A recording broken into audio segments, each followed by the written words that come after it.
The death that sparked chaos, Lausanne's night of fire. The city of Lausanne, known for its calm streets and peaceful lakeside views, was torn apart by a single tragic night. At the center of it all was a 17-year-old boy named Marvin M., a teenager with dreams, mistakes, and a life on that night. Marvin was seen riding a scooter through the Prelaz neighborhood.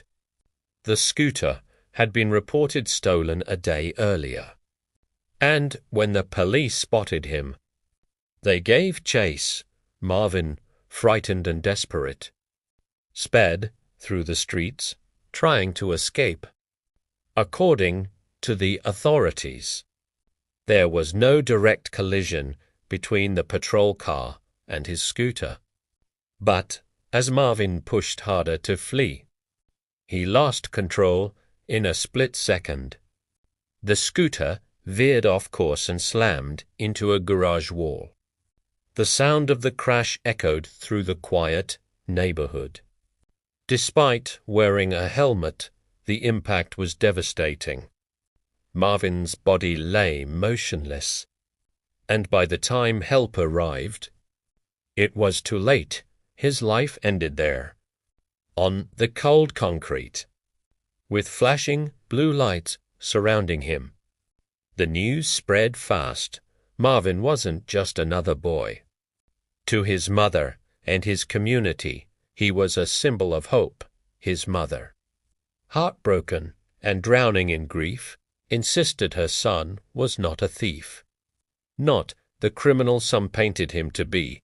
She described him as kind-hearted, a boy who had never been difficult, someone who simply made mistakes, as all teenagers do. But in Lausanne, Marvin's death wasn't an isolated tragedy. It was the third fatal crash in just 3 months involving a police pursuit. Since 2016, 7 young men had lost their lives this way in the region, 5 of them with African roots. To many, it was no longer coincidence. It was a pattern, and Marvin's death was the breaking point. As night fell, grief turned into anger. Crowds of young people filled the streets, their pain spilling over into rage. What began as mourning soon became a riot. Flames erupted as buses were set ablaze.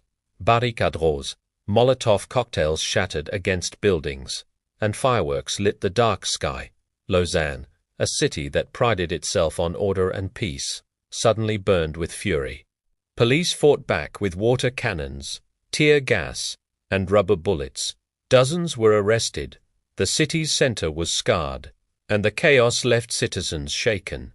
For some, it was described as Switzerland's first true migrant riot, a dark chapter that revealed how fragile the peace truly was.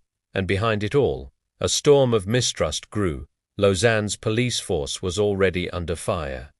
After the discovery of racist and discriminatory messages exchanged among officers, to many, Marvin's death was no accident. It was the result of a system that had already shown its cracks.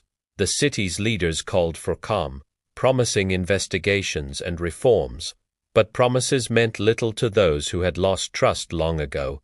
Marvin's death became more than a tragedy, it became a symbol.